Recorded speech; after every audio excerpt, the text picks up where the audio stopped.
¿Qué te pasó cuando viste las fotos? Me destruí, pero me destruí por mi hijo.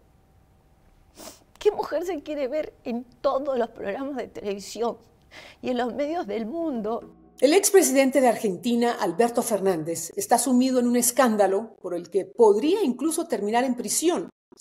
Fabiola Yáñez, la madre de su hijo y ex primera dama, lo ha denunciado ante la justicia por violencia. Y para probarlo, ha presentado fotografías y videos de sus hematomas y también capturas de pantalla de chats que sostuvo con el expresidente a raíz de los golpes que dice el exmandatario le propinó, incluso durante su embarazo. También presentó copias de los chats que sostuvo con María Cantero, la secretaria de Alberto Fernández, el exmandatario peronista. Las imágenes impactantes y el testimonio de la ex primera dama estremecieron a la Argentina. Fabiola Yáñez también acompañó su relato acusando a Alberto Fernández de acoso, de terrorismo psicológico y de haberle sido infiel. El escándalo fue creciendo cuando aparecieron nuevos videos de los coqueteos del expresidente con Tamara Pettinato, una periodista radial que aparece sentada en el despacho presidencial de la Casa Rosada, en el sillón presidencial, lo que agrega más sombras a un caso que ya es bastante oscuro. Pero ahora que soy presidenta, te voy a mandar a matar. ¿Que me amas o no me amas? Te amo y por eso te voy a matar. ¿Qué dice Alberto Fernández? Negó las acusaciones y afirmó que será inocente frente a esta denuncia. Pero sus problemas no son pocos. El panorama se oscurece aún más para el exmandatario. Está formalmente imputado. La investigación avanza rápidamente con las declaraciones de varios testigos clave y además quienes fueron sus aliados políticos ya han comenzado a dar la espalda.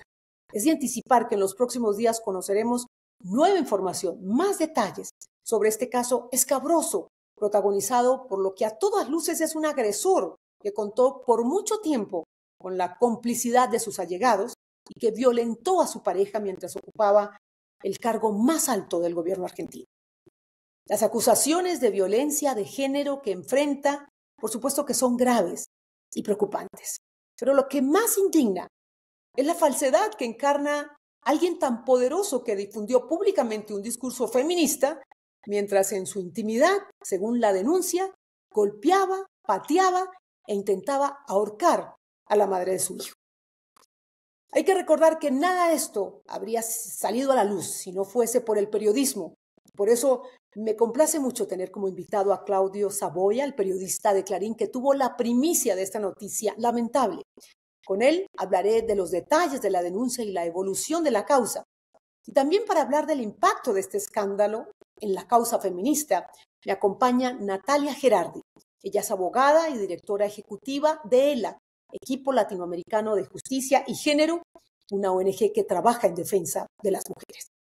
Pero antes de empezar, los quiero invitar a que se suscriban a mi canal en YouTube, @PatriciaYaniotVideos, es la mejor manera para que puedan enterarse cada vez que publico un nuevo programa. Es totalmente gratis. Se pueden suscribir y también darle clic a la campanita de notificaciones.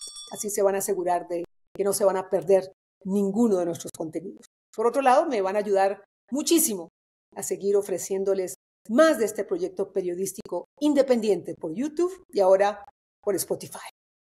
Comenzamos.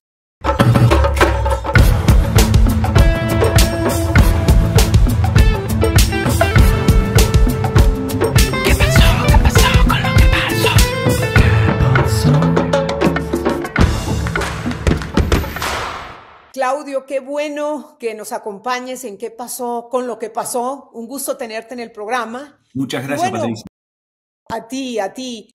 Estamos muy ávidos de información sobre este escándalo que ha estremecido a la Argentina y que ha tomado por sorpresa no solamente a la Argentina, a toda América Latina. ¿Cómo llegó esta bomba noticiosa a tus manos? Tú fuiste el que diste la primicia.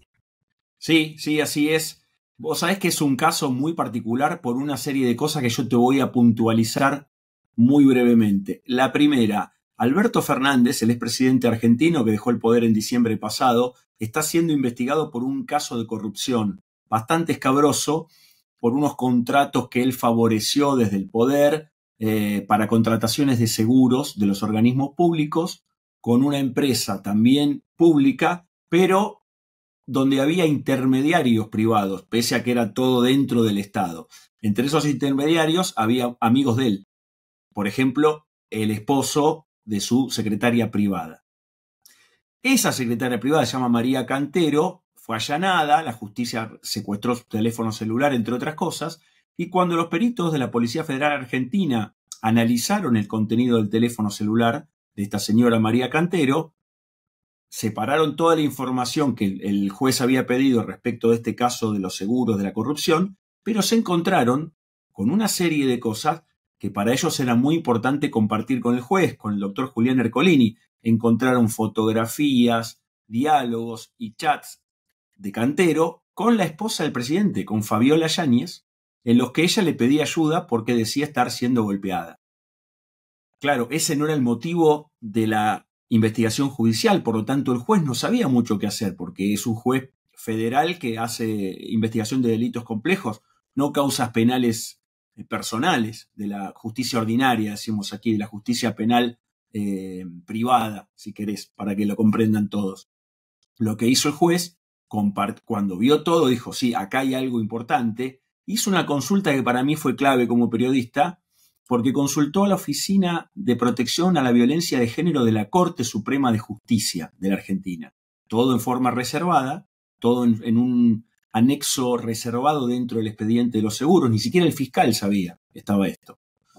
Bueno, la Oficina de Violencia de Género de la Corte, que ve casos de estos todos los días, dijo, sí, esto es muy grave, hay que tomar contacto con esta señora, porque no podemos no hacer nada. Si tenemos estas pruebas delante de nosotros, no podemos omitirlas como si nada hubiera ocurrido.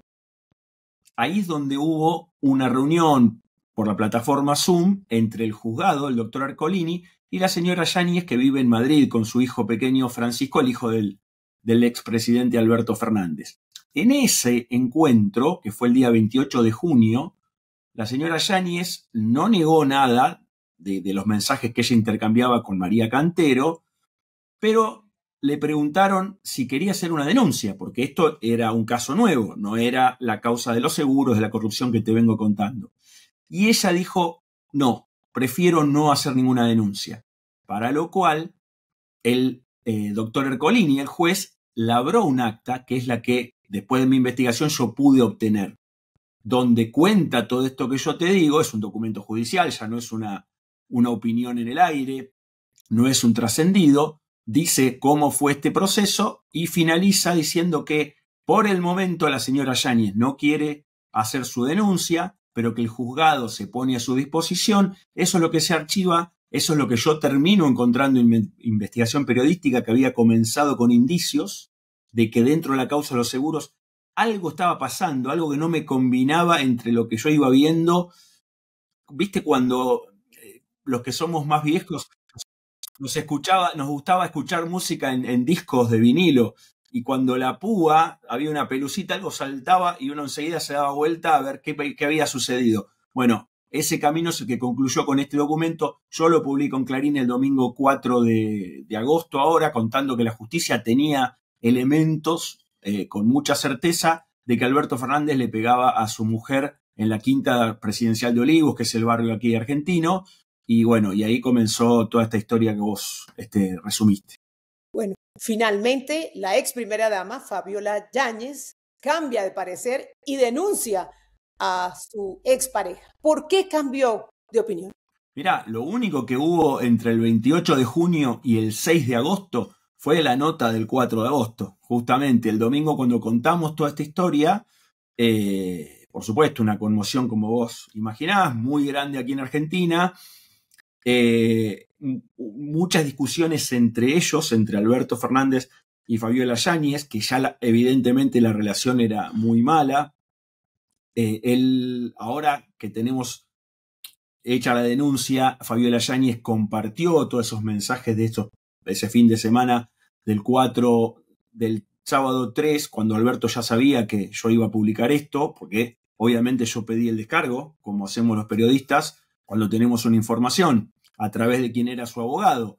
Por lo tanto, Fernández sabía un día antes esto, quiso anticiparse, habló con su exmujer, medio a la madrugada, hubo una discusión muy fuerte. Cuando la noticia explotó, ya también esa reserva, sea porque ella no se animó, porque temía hacerlo, porque le daba vergüenza el escándalo, la razón que fuere, una vez que ya había sido difundida por Clarín la noticia, no tenía sentido. Entonces, bueno, hubo un juego de presiones y peleas que duró 48 horas. El martes 6 de agosto, al mediodía, Yáñez se comunica por teléfono con el juzgado del doctor Julián Ercolini, pide tener otra reunión virtual y pedir el desarchivo de aquel episodio que había sido momentáneamente archivado, y le pidió al juez que la proteja, para mí es muy fuerte eso, de que Fernández se acerque a ella, que se comunique con ella, que no la hostigue. Dice que estaba sometida a una especie de tortura psicológica por parte del expresidente argentino, y el juez no solamente le da todas estas restricciones, le hace caso, sino que le impide a Fernández salir del país. El expresidente no puede salir de Argentina.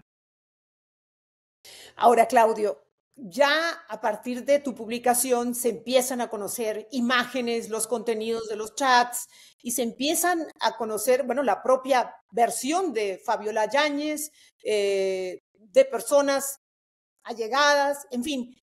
¿Por qué no nos haces un resumen de los elementos claves que comprenden esta historia escabrosa e increíble, viniendo de donde viene? O sea, el presidente de un país golpeando a su pareja porque no estaban casados. Exacto. Tenés razón, Patricia. Te agradezco la pregunta porque, por supuesto, uno no sabe, las singularidades son tantas en este caso. Desde luego, para nosotros, por lo menos en Clarín, era una noticia importante porque era el presidente en funciones cometiendo un delito horrible en un lugar público de uso privado, como es la residencia presidencial. Esto no es una cuestión intramuros de la privacidad de una persona que eventualmente ejerce el poder, sino algo central que la sociedad merece conocer, por supuesto, a quién había votado y qué es lo que sucedía. Hay otra particularidad. Alberto Fernández fue el presidente de la pandemia, fue el que nos tuvo a los argentinos, y esto es importante porque por ahí en otros países fue diferente, nos tuvo a los argentinos en nuestras casas encerrados casi 1 año y medio. Fue uno de los países más largos del mundo, mientras se supo que él hacía fiestas en su residencia. Eso ya fue un escándalo que había trascendido, y bueno, y ahora que le pegaba a la mujer. Entonces eso fue un escándalo. Lo que sucedió fue que una vez que Fabiola pidió el desarchivo de esta causa, ella brindó por primera vez su testimonio, que hasta ahora no lo había dado. Hasta ahora era la justicia la que la fue a buscar a ella, diciéndole, mire, nos encontramos con esto, estas fotos, estas conversaciones, estos diálogos, sí son ciertos, pero no voy a denunciar. Cuando ella toma otro camino, hace la denuncia, empieza a contar que desde el año 2016 hasta este año 2024, dice ella, Fernández, cuando ellos iniciaron su noviazgo, su relación sentimental, la sometió a un proceso de humillación, de hostigamiento, de persecución y de golpizas reiteradas. Contó una serie de hechos muy fuertes. Contó, por ejemplo, que el expresidente le ha llegado a pegar patadas en su vientre cuando estaba embarazada de su hijo en el año 2021, que ante una confrontación ella le dijo, mirad, me manda mensajes una amiga mía que va a ser testigo en estos días, se llama Sofía Pachi, diciéndome que vos estás queriendo un poco establecer una relación con ella, con mi amiga también, ya no respetás nada. Una discusión muy fuerte que termina con Fernández, según declara Fabiola, agarrándola del cuello, tomándola del cuello, como ahorcándola, moretones.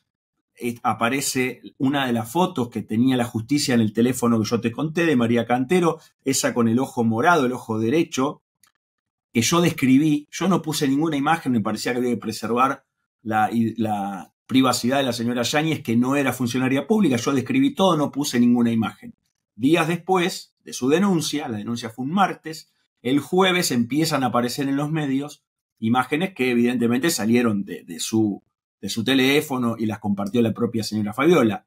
De hecho, hay una secuencia. Este último viernes se conoció un video con imagen y con movimiento, donde ella se está poniendo hielo en ese moretón que habíamos visto en la foto, ¿no? Moretón, decimos aquí, al golpe morado en el ojo con su derrame. Entonces habrá que ver si hasta ahora el fiscal le dio crédito a la declaración de Fabiola, organizó la acusación en 9 hechos distintos, organizó todo lo que contó el relato de Fabiola, le dio crédito a todo, dijo acá se lo acusa al presidente por 9 hechos distintos de lesiones leves y graves, que para la justicia son cosas distintas. Leves puede ser un golpe, graves es algo que la impide a ella desenvolverse normalmente por al menos 30 días, y eso ya está medio comprobado,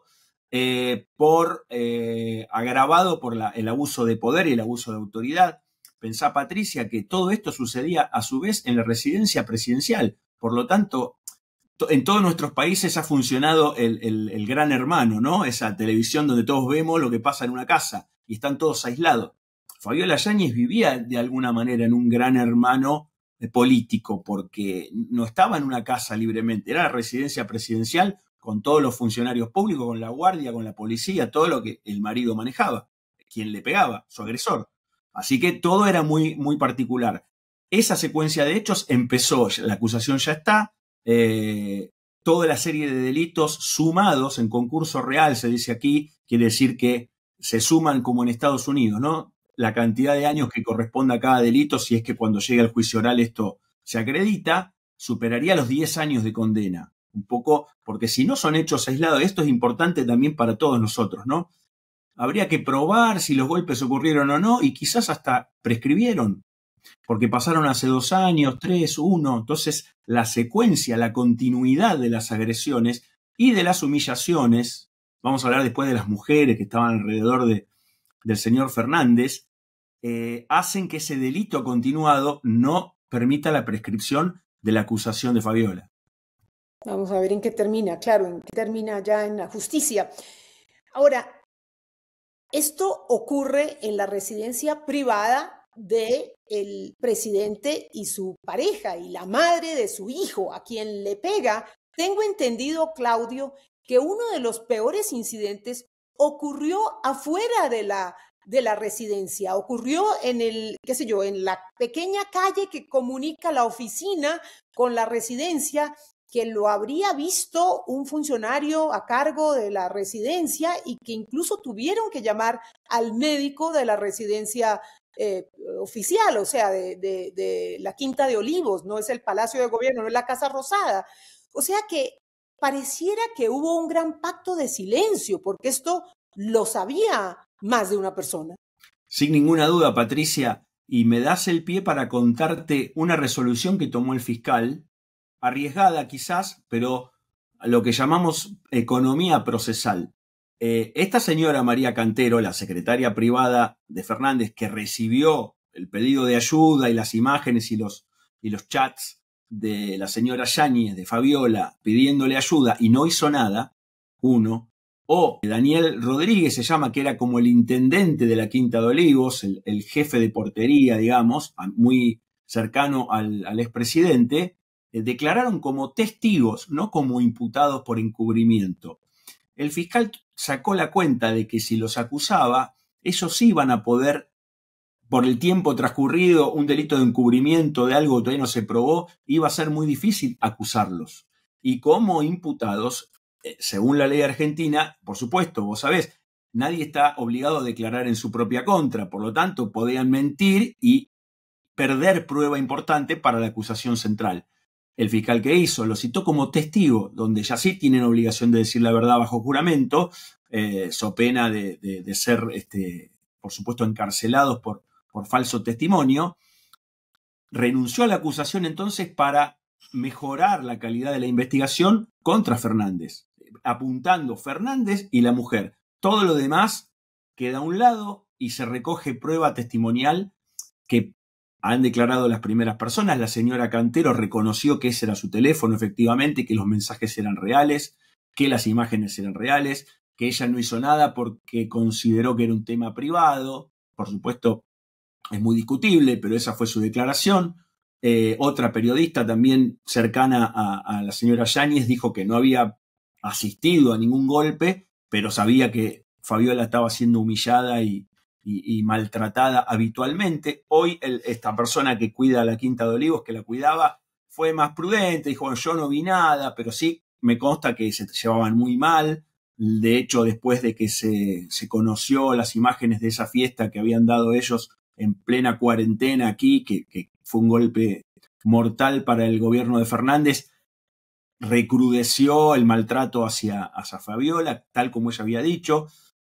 Yo no vi golpes, dice él. Bueno, deja un poquito abierto ahí, menciona que otras personas hay. Como vos decías, hay amas de llaves, hay personal de la Quinta. Bueno, todos esos van a ir a declarar y de alguna manera hasta ahora nadie dijo lo opuesto a Fabiola. Esto es importante. Hubo pocas declaraciones, pero hay mucha prueba. Hay pruebas de institutos médicos que han tratado a la señora Yáñez en algún momento, en las que, por ejemplo, hay una en Madrid de este mismo año, un tratamiento o una visita a una urgencia, a un servicio de emergencias, donde un médico dice que estaba bajo una situación de estrés persecutorio, en el que ella refiere por la persecución de su exmarido, y esto fue antes de que se conociera el caso, ¿no? O sea, no es algo construido ahora.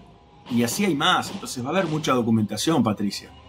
Claro, parece que el fiscal tiene buenas evidencias para armar un caso robusto, un buen caso en contra de Alberto Fernández. Y la pregunta que te quiero hacer es si se sabe de más chats, de más videos, de más fotografías que se van a publicar. Sí. O ya se esperan más. Se esperan más porque la señora Yáñez ha ido pidiendo ayuda. De hecho, ella hace una acusación contra una exfuncionaria del gobierno de Fernández, la ministra de Género y Diversidades y Mujeres, nada menos, a quien ella dice, Fabiola, que le había pedido ayuda en un viaje que se hizo a Brasil, en un viaje oficial. La funcionaria lo desmiente, dice, sí, estuvimos en el viaje, pero ella no me dijo nada. Bueno, ahí hay una discusión, se abrió un expediente aparte con este episodio. Va a haber más de esos y sin duda tengas que hay más videos, hay más chats, hay más audios. Han aparecido videos de Alberto Fernández con otras mujeres. De eso te quiero preguntar. Ajá, es una figura mediática conocida de nombre Tamara Pettinato. Tamara Pettinato, una periodista aquí argentina, sí, una exacto. Periodista mediática, de espectáculos, sí. Exacto, que se la ve en el sillón presidencial, en el despacho presidencial, bebiendo cerveza, coqueteando el presidente con ella y viceversa. Y la pregunta que te quiero hacer, Claudio, es si estos videos, ¿cómo influyen, cómo afectan la causa de violencia de género o no tienen nada que ver? Yo creo que tienen que ver, por supuesto. Otra vez, es todo tan rico y tan penoso a su vez, no tan rico desde el punto de vista informativo y tan vergonzoso. Vos hiciste una descripción realmente cruda de las imágenes, porque ya uno a veces no sabe desde aquí qué cosas son privadas, qué cosas son públicas, hasta dónde uno se está metiendo, donde no lo llaman, pero tu propio relato recién, el presidente en el despacho presidencial coqueteando con una mujer, la que sienta en el sillón presidencial tomando cerveza, que lo filma él mismo, un detalle no menor. Lo que dijo Fabiola es que cuando en un momento Fernández le regala a su hijo de 2 años un teléfono, viste cómo son los niños, que son muy instintivos, no saben lo que ven, van tocando, van mirando, y en un momento empezaron a aparecer esas imágenes. Parecía raro, pero el expresidente la semana pasada, en una especie de contradenuncia que hizo, pidiendo privacidad, ¿ya? Admite lo mismo, dice, yo le di un teléfono y bueno, y ahí salieron imágenes, ahí hay imágenes mías que pido que no sean difundidas, por lo tanto está reconociendo todo lo que dijo la exmujer. ¿Y cómo pegan en esta causa? Yo tengo una lectura personal, más allá de lo que nos parezca a nosotros si el presidente de aquel momento podía o no estar con mujeres o hacer lo que fuere, para esta causa, que es lo que me preguntaste, a mí me parece que le da sustento a la acusación profunda que hace Fabiola Yáñez. Es decir, yo estuve sometida a muchos años de una humillación muy grande, de un hostigamiento muy grande, que tuvo picos muy fuertes que fueron directamente golpizas y patadas, ahorcamientos, pero todo eso se sustrae de algo que ya era muy habitual. Mi marido con otras mujeres, ella dijo en algún momento que había mujeres que le enviaban a ella misma imágenes. Bueno, algo que trasciende lo que nosotros podemos pensar que es la privacidad. Digo, a medida que ella lo denuncia, bueno, son situaciones que evidentemente ella no disfrutaba ni quería y las vivía como una agresión. Entonces, ahí hay que ver qué tesitura toma la justicia, pero me parece que hay un sustento. Y que definen un poco el perfil del personaje, ¿no? De Alberto Fernández.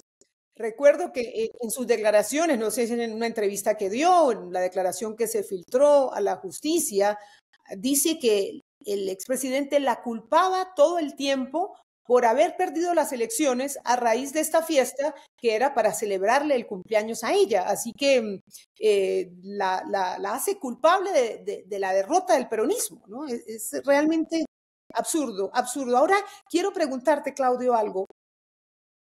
¿Qué tiene Alberto Fernández para decir en este caso, para hacer un descargo? En un momento dijo que el moretón, el hematoma, era producto de una cirugía, pero bueno, ya vimos el último video que una cirugía no le van a operar la arruga de un ojo, porque decía que era una cirugía estética. ¿Qué tiene para decir en su defensa?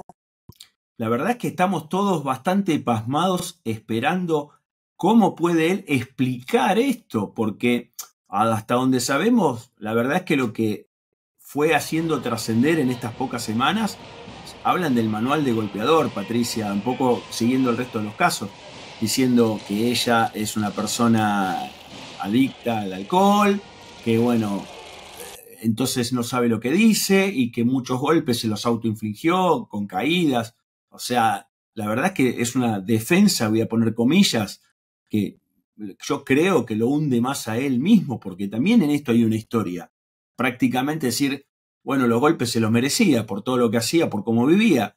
Estoy haciendo una especie de frase retórica, ¿no? Porque esto lo hemos visto en muchos casos, en muchos casos. Hasta ahora lo que vemos es eso. El presidente tiene una abogada, hoy estuvo, por ejemplo, presenciando la declaración de este exintendente de la Quinta de Olivos, Daniel Rodríguez.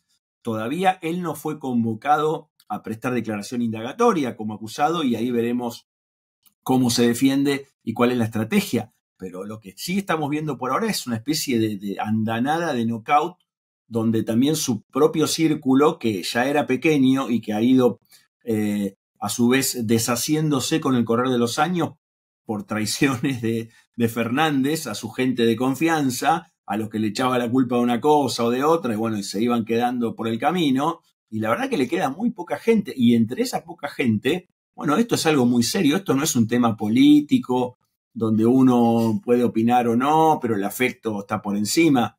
Esto, imagínate, ¿quién va a estar y qué historia, que todos pensamos lo mismo que vos me preguntás? ¿Qué argumento puede poner Fernández para responder a todo este cuadro? No a un golpe un día. Él empezó diciendo, cuando yo busqué su testimonio, y él lo hizo a través de un abogado, on the record, así que junto con mi denuncia estaba la nota casi igual en texto que daba el abogado. Decía, bueno, hubo una discusión muy fuerte, no es una y tampoco es una discusión, que quizás en el fragor de la discusión se pudo haber malentendido. Todas explicaciones que un poco admiten y conceden hasta el tema de la violencia. Dicen, bueno, no, pero golpes no. Bueno, también desde ahí es muy difícil levantarse, ¿no? Desde luego, desde luego. Ahora, decías que la causa está avanzando rápidamente, porque Argentina nos tiene acostumbrados a causas que demoran muchísimos años, que tienen varias instancias y que, bueno, a veces esto resulta en impunidad. ¿Tú crees que va a haber una resolución relativamente pronta? Yo creo que sí, comparto el análisis que haces respecto de nuestra justicia, que así está también en el zócalo de la consideración pública. Solamente los sindicatos creo que están peor que la justicia en la consideración social de los argentinos. En este caso, no hay mucho por investigar más allá de, hay una denuncia, hay o no testigos y pruebas que se ofrecen. En todo caso, después será indagado el acusado, hará su defensa y rápidamente esta instrucción irá al juicio oral. Digo rápidamente, no puedo ponerte un plazo, pero yo creo que en pocos meses vamos a tener alguna respuesta. Claro, bueno, hay que esperar. En ese sentido, me pregunto yo, ¿por qué Fabiola Yáñez también es víctima, o sea, es doblemente víctima de la violencia del padre de su hijo, pero también es víctima del escarnio público? Porque la gente le reclama que está viviendo en Madrid, le reclama que necesita protección y que al Estado argentino le sale muy costoso, le reclama que se quedó en una relación violenta, disfuncional, y ella seguía un poco cumpliendo las funciones de primera dama, viajando, acompañando a su esposo, en fin. Me llama la atención que un tema tan sensible sea aprovechado para criticar a la víctima. Bueno, está muy bien tu observación, es buena y me sirve escucharla también porque estamos todos muy metidos adentro del caso, como quien está sumergido y por ahí hay que sacar un poco la cabeza del agua. Es cierto, la figura de Fabiola Yáñez nunca fue muy simpática a la opinión pública, porque Alberto Fernández tampoco era un tipo simpático, como hemos tenido otros presidentes, seductor en el sentido político de la palabra, ¿no? Que despierta simpatía, que la gente lo quiere conocer, etc. No ocurrió con él y con ella tampoco. Parecía más, si vos querés, una advenediza que no se sabe qué intención tiene. Cuando se supo lo de la fiesta de cumpleaños, hubo otra explosión de sentimientos encontrados, porque obviamente era el cumpleaños de ella. ¿Y qué hace ella acá con 10 amigos festejando el cumpleaños cuando nosotros no podemos ni despedir a nuestros muertos porque no nos deja el gobierno? Hasta ahí se han metido las escuelas cerradas. Pero bueno, también hay una conciencia de que ahí el dueño era Fernández y el que hacía y deshacía era Fernández, por un poco lo que te contaba antes. Era residencia oficial, nadie podía mover un vaso de lugar si no era por orden o con permiso de él. Pero bueno, un poco contestando a tu pregunta, ella nunca fue una persona que haya caído simpática como pasó con otras personas. Obviamente, ante este hecho, hay una ola muy fuerte de pena y de solidaridad con ella, pero que todavía no logró cruzar esa barrera y convertirse en empatía, en sentir con ella o en sufrir con ella. La verdad es que honestamente no ocurrió. Cuando ocurre alguien o algún hecho de la gente de ese sistema, bueno, la aproximación es la misma, es de un poco de rechazo, ¿no? Claro, un choque, sí, de manifestar esa bronca con el pasado y bueno, con ese pasado reciente de la pandemia, del confinamiento extremo, mientras, bueno, en el gobierno se divertían sin ninguna restricción. ¿Qué efectos crees tú que tiene este hecho en el peronismo? Que obviamente es un caso que creo que está siendo aprovechado por el gobierno, pero ¿cuál es el efecto directo en el peronismo o a futuro, en un futuro cercano? A mí me parece que es un efecto muy grande, todavía no vislumbramos, es como si fuera una deflagración atómica donde todavía el hongo de la expansión radioactiva no llegó a su cenit y no podemos calcular el límite de esa consecuencia. Sin embargo, creo que ya comenzó a ser una consecuencia muy fuerte por algo que es una particularidad no solo del peronismo, que en general sus dirigentes y sus votantes históricos están acostumbrados a perdonar todo. Bueno, si funciona y son un poco ladrones, bueno, no importa. O pasó tal cosa, bueno, no importa.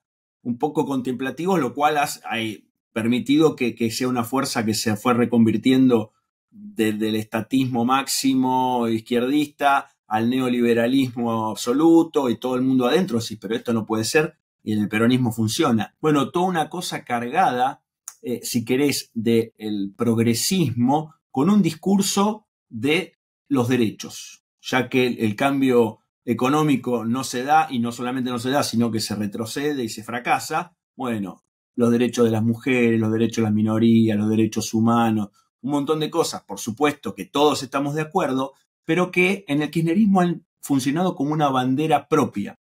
Si no estás conmigo, estuviste con la dictadura militar. Si no estás conmigo, te gusta que le peguen a las mujeres. Si no estás conmigo, y así con todas estas cosas. Cuando de golpe el máximo exponente, elegido por Cristina Kirchner, que es la líder de todo esto, lo elige a Fernández y ella se enmascara como vicepresidente porque no le daban los votos para volver al poder sola, dice, bueno, vamos con Alberto, total yo manejo desde atrás, pero con todo este discurso, y resulta que termina siendo un golpeador, una persona que es lo opuesto a lo que todo ese relato presentaba, la caída, la apertura de los ojos de la sociedad es mucho más grande, porque la hipocresía ya era absoluta, absoluta. No es solamente un hecho despreciable o un hecho condenable y una especie de maldón político como puede ocurrir con otros temas, sino era, a ver, voy a hacer una comparación, yo soy católico, es como cuando estalla alguno de estos escándalos en la iglesia, ¿no? Vos decís, pero ¿cómo? La persona que más nos tiene que cuidar es la que por ahí comete un abuso, es mucho más intolerable. Uso el ejemplo para que sea comprendida a dónde quiero llegar, ¿no? Por supuesto, ¿no? Es muy válida la hipocresía.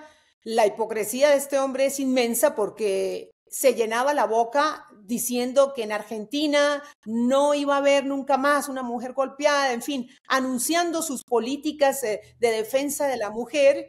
Y bueno, vemos esto de primera mano que es aterrador, realmente a mí me impresiona muchísimo. Una pregunta que se me quedó en el tintero brevemente, Claudio.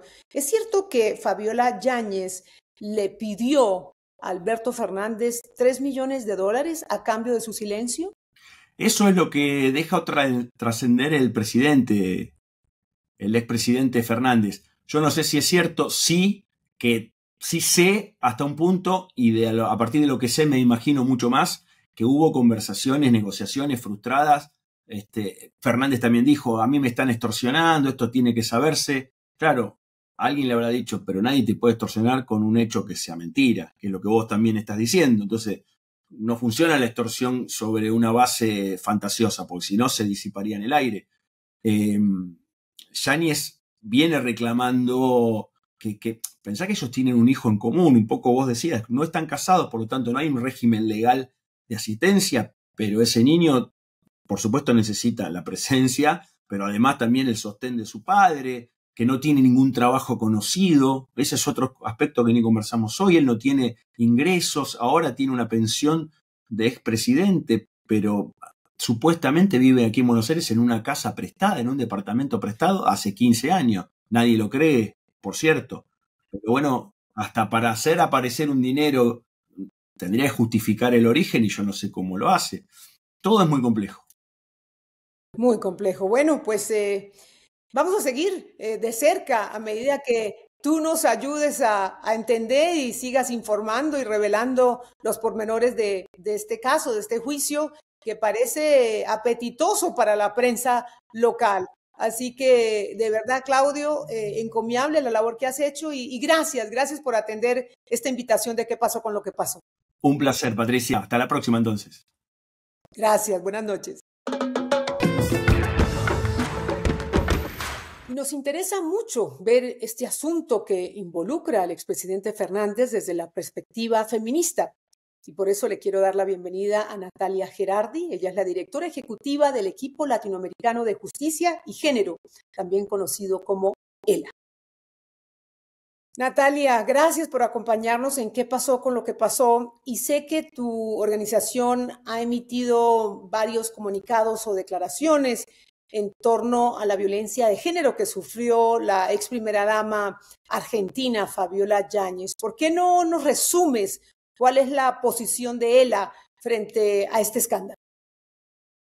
Bueno, desde ELA trabajamos hace mucho tiempo, hace 20 años, en una agenda de igualdad y protección de las mujeres frente a las diferentes formas de violencias. Y entonces, claro, la información de que la ex primera dama había denunciado al expresidente por diferentes hechos de violencia fue una conmoción para todo el país. Y desde ELA lo que difundimos inmediatamente fue, en primer lugar, la importancia de creer en el testimonio de esta mujer, como de cualquier mujer que denuncia situaciones de violencia, pero sobre todo también tratar de contribuir a poner este tema en contexto, ¿no? Porque al tratarse de un expresidente, una persona poderosa, que además había impulsado durante su gestión varias políticas vinculadas con la agenda feminista y la protección de las mujeres frente a las violencias, nos parecía particularmente preocupante por el mensaje que podía dar, pero además por la utilización política que se podía hacer de ese tema. Entonces, creerle a las mujeres primero, pero también promover una investigación eficaz y veloz de la situación, porque hay una investigación judicial en curso, y en tercer lugar, llamar la atención sobre el doble estándar que desde algunos sectores políticos se trataba de hacer respecto de la lectura de este tema, ¿no? Mientras se reaccionaba con sobreactuado interés sobre este tema, al mismo tiempo la gestión actual de gobierno está desfinanciando y desarticulando las políticas que debieran existir para atender justamente las situaciones de violencia. Vamos por partes. ¿Cómo crees que fue atendida la ex primera dama, Fabiola Yáñez, cuando denunció este incidente no solamente entre su círculo cercano, el círculo cercano del expresidente Alberto Fernández, pero también la cabeza del instituto que defiende o defendía los derechos de la mujer? Bueno, en ese momento, por lo que trasciende periodísticamente y por las propias declaraciones de la señora Yáñez, en ese momento ella no hizo una denuncia. Ella, al parecer, confió esta información o compartió este pesar con algunas personas. Una, la secretaria del expresidente, y eso es lo que trascendió. A partir de allí empezó a circular esta información, ¿no? Esta información surge en el medio de una investigación muy grave de corrupción que involucra a la exsecretaria, a su pareja y a varios funcionarios y que salpica también al expresidente Fernández. En el medio de esa investigación judicial surgen en los chats del teléfono de esta exsecretaria información acerca de las violencias, los golpes, el maltrato, la humillación. Entonces ella en ese momento está confiando esa información en alguien, pero no está pidiendo expresamente asistencia o ayuda. Y esa mujer, esa señora secretaria del expresidente, no tenía obligación legal, jurídica, de hacer nada al respecto. Distinto es la obligación moral que alguien puede tener, sin duda, de acompañar, brindar asesoramiento, asistir de alguna manera o ofrecer ayuda. Y por otra parte surge ahora, no en ese momento, sino surge ahora que también en algún viaje en funciones habría confiado información en ese sentido a la segunda ministra de las Mujeres, Géneros y Diversidad, que también refiere que no se le solicitó asistencia en términos de hacer una denuncia, sino nada, una confidencia. Entonces, sobre eso nosotras pensamos que las mujeres tienen el derecho de hacer una denuncia en situación de violencia, pero no tienen la obligación de hacerla. Y estaba en su derecho en ese momento la señora Yáñez de no querer necesariamente hacer una denuncia, como está en su derecho ahora de sí querer hacerla. Y en el mismo sentido, cuando una mujer adulta no toma la decisión de hacer una denuncia, pudiendo hacerla, porque decide, por los motivos que considere apropiados, que no desea impulsar una medida o una acción judicial en relación con la violencia que esté sufriendo, una funcionaria política, como en este caso era la exministra, no haría bien imponiéndole una denuncia sin el consentimiento y de hecho no debiera hacerlo. Sí debía, en ese momento, como funcionaria pública, tenía la obligación de brindar asesoramiento, de asistir brindando asesoramiento y dándole claramente información sobre, bueno, cuáles eran las opciones a su disposición en caso de que quisiera tomar alguna medida. No parece, por la información que circula, no parece que esa información conducente para que tome una decisión haya sido brindada. Y nada de esto quita que hoy sí la ex primera dama quiera hacer una denuncia y hoy sí deba recibir toda la asistencia del Estado y la prontitud y celeridad en la investigación judicial. Ahora, ¿cómo se explica que esto le sucede a una mujer profesional, una mujer casada con el poder, y no solamente que no reciba la atención necesaria, que no denuncia en el momento por las razones respetables que haya tenido, pero que decide hacer la denuncia tiempo después. ¿Cómo se explica que esto le pasa a una persona informada, profesional, con todos los recursos a su alcance para que este episodio se detuviera o estos episodios de violencia se detuvieran a tiempo? Bueno, la respuesta es ¿por qué no? ¿Por qué no habría de pasarle también a una mujer profesional, informada? Porque las estadísticas nos muestran en Argentina y en la región que la violencia por razones de género, y en particular las violencias en el marco de las relaciones de pareja, se dan en todas las clases sociales, en todos los niveles socioeconómicos y también en espacios cercanos al poder. Y es por la propia naturaleza del vínculo, que muchas veces conlleva, del vínculo emocional, que muchas veces conlleva también dependencia emocional y económica de la persona agresora, que se explica que las mujeres muchas veces llevan años en poder admitirse frente a sí mismas que lo que están viviendo es una relación enmarcada en la violencia. Entonces, solo cuando pueden admitirlo frente a sí mismas o cuando el nivel de riesgo en otros casos puede ser demasiado alto o cuando queda muy en evidencia frente a terceros la gravedad de la violencia que sufren, entonces, bueno, alguno de esos disparadores puede llevarla a buscar ayuda o a aceptar la ayuda que tenga a disposición. Entonces, a la señora Yáñez probablemente le pasó lo que le pasa a tantas miles de mujeres y por eso es tan importante, ahora como siempre, que existan políticas activas de atención, de asesoramiento, de acompañamiento para que las mujeres puedan tomar las medidas que quieran tomar y eventualmente puedan denunciar en las mejores condiciones y contando con de diferentes formas una estructura de sostén, ¿no? Y de acompañamiento para poder mantener la decisión de la denuncia. Ahora, Natalia, si esto le sucede a la ex primera dama, con todos los recursos que tiene a su disposición, ¿qué podemos esperar? Como tú muy bien lo señalas, que le pueda suceder al resto de mujeres en el país, en Latinoamérica, en el mundo, que no tienen los suficientes recursos, que viven en una relación de dependencia. ¿Qué cifras? ¿Cuál es la situación actual que se maneja en Argentina de esta violencia de género a raíz de, bueno, de este incidente que puso sobre el foco, ¿no?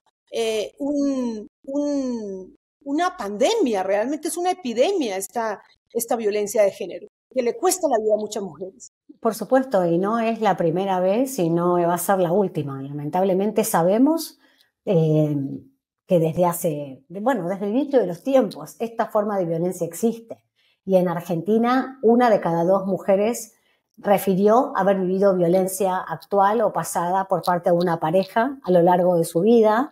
3 de cada 10 mujeres sufrieron violencia económica, 2 de cada 10 sufrieron violencia física.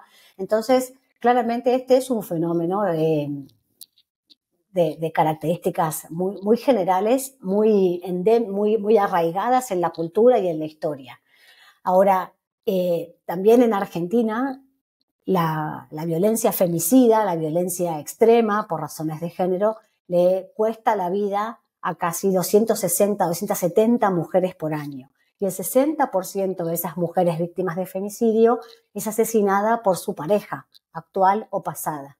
En muy pocos de esos casos, además, tenía una medida de protección otorgada por el Poder Judicial, ¿no? En casi el 30% de esos casos. Esta es una problemática antigua y arraigada y lamentablemente que no ha podido ser erradicada a lo largo de los años que llevamos implementando políticas de diverso alcance con más o menos éxito, más o menos financiamiento en las últimas décadas. Ahora, lo único que está claro es que si retiramos el acompañamiento, el apoyo, el financiamiento, los espacios de atención, las políticas económicas para tratar de brindar un acompañamiento patrimonial, económico, en dinero para las mujeres en situación de violencia extrema que no tienen recursos económicos, la situación solamente va a empeorar. Y esa es la situación actual de la Argentina. Hoy en Argentina, con el cambio de gobierno, a partir de diciembre del 2023, no solamente se desarticuló el Ministerio de Mujeres, Género y Diversidad, se lo primero degradó a una subsecretaría y luego en junio de este año se disolvió esa subsecretaría. Es decir, hoy en Argentina no hay ningún organismo de ningún nivel, a nivel nacional, que se ocupe específicamente del tema de la violencia hacia las mujeres. Y por el contrario, el mensaje que se da desde el Poder Ejecutivo, desde las máximas esferas del Poder Ejecutivo, es que la violencia en general es problemática y que no hay nada específico sobre la violencia contra las mujeres. Entonces, la situación es grave y claramente solo va a ser peor en la medida en que no haya políticas que reconozcan que hay una forma específica de violencia que impacta en las mujeres de una manera distinta, que encuentra sus raíces en la intimidad del hogar y sobre todo de las parejas, y que el Estado tiene una obligación constitucional y convencional de abordar. ¿Y es posible que con este escándalo el gobierno de Javier Milei reconsidere su política y encuentre urgente y necesario implementar alguna serie de políticas de defensa de la mujer de una manera más efectiva? Porque, bueno, en el caso de la ex primera dama, como tú lo mencionabas, no tuvo mucho acompañamiento. Bueno, no parece, no están dando ninguna señal en ese sentido.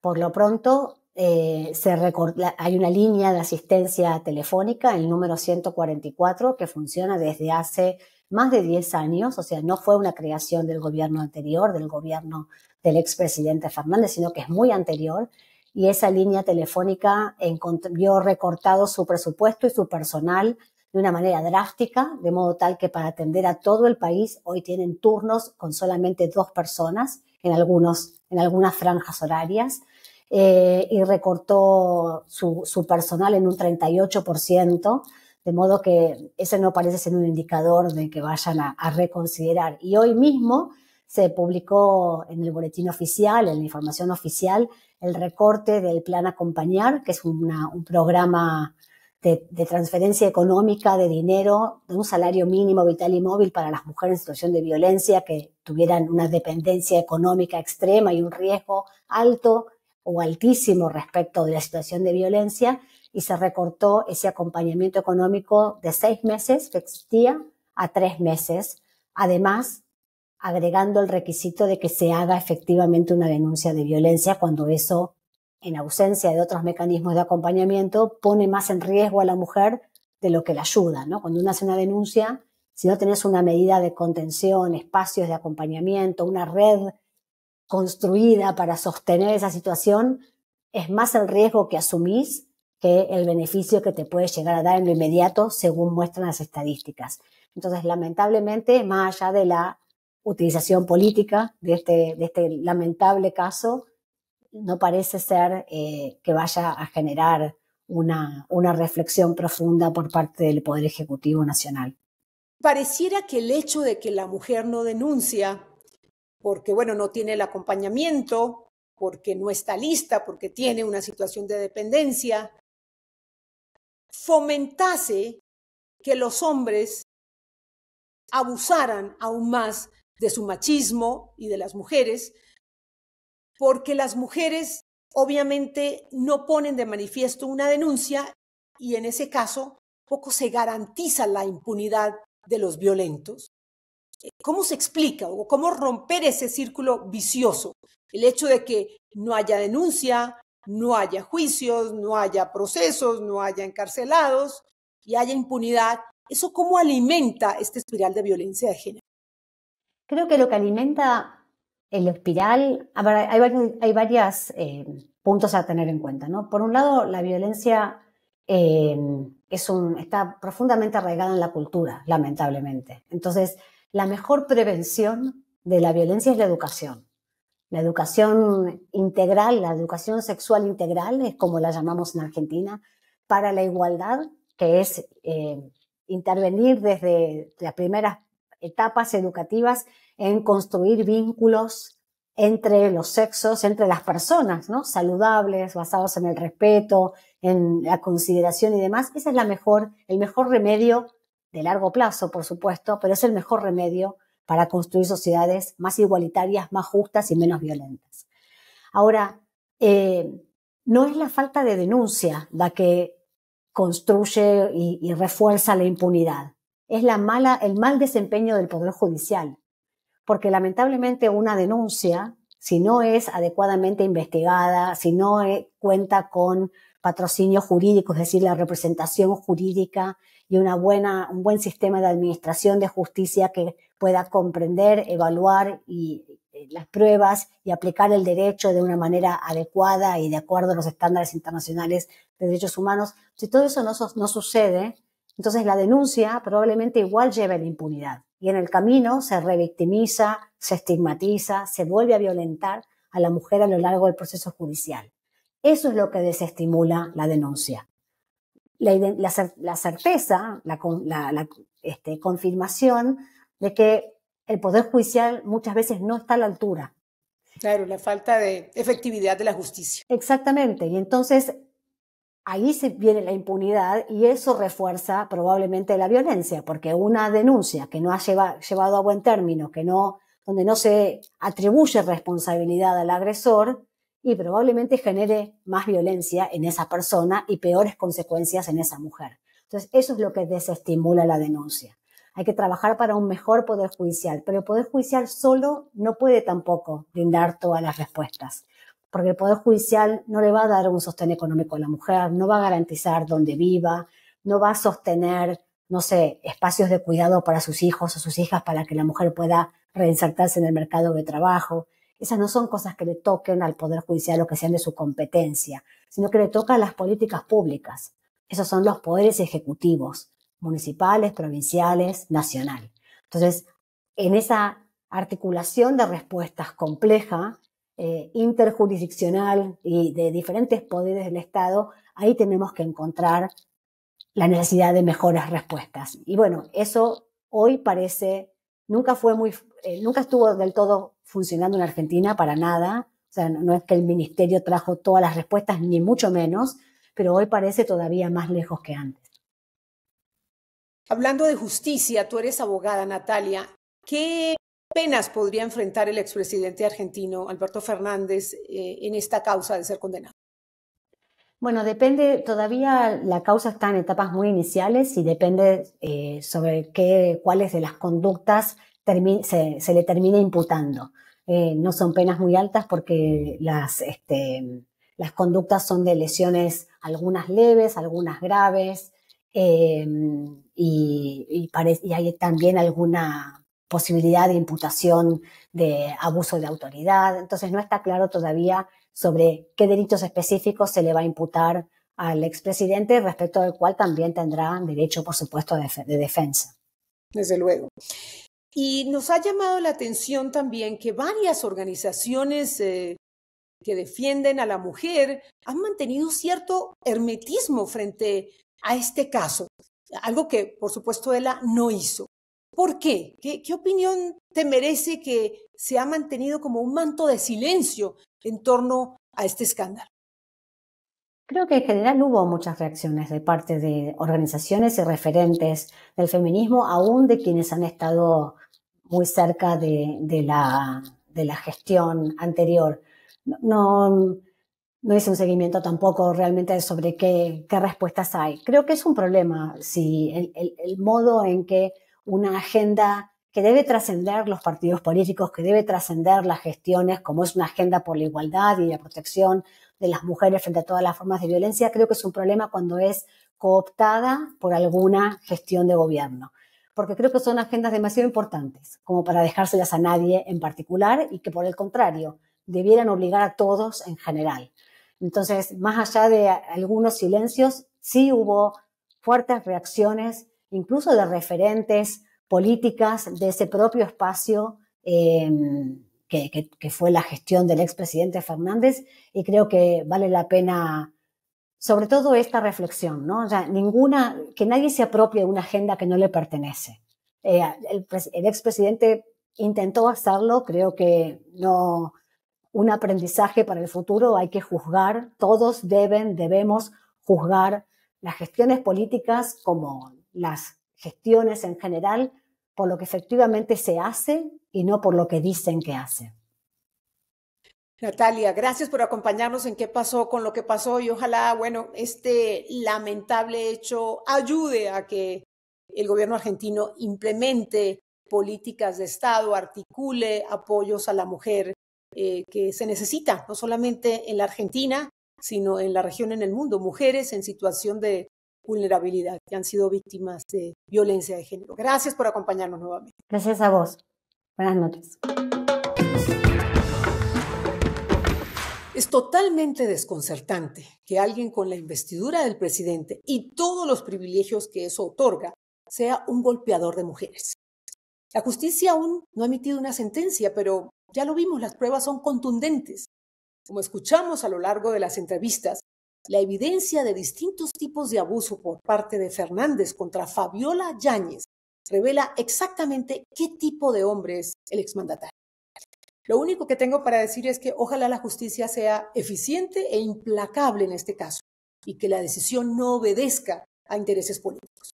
Lo otro es que espero que este caso abra una puerta para que el gobierno de Javier Milei reconsidere sus políticas hacia la seguridad de las mujeres y destine mayores recursos para protegerlas en caso de vulnerabilidad y de violencia.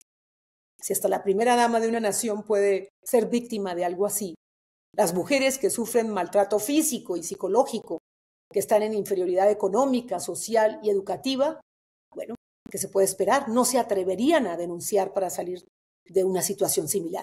Y eso las ubica bajo un riesgo muchísimo mayor. Gracias por acompañarnos en este episodio de ¿Qué pasó con lo que pasó? Quiero escuchar sus opiniones en los comentarios. No se olviden de suscribirse a mi canal en YouTube, @PatriciaYaniotVideos y ahora en Spotify. Nos vemos en una próxima edición de ¿Qué pasó con lo que pasó?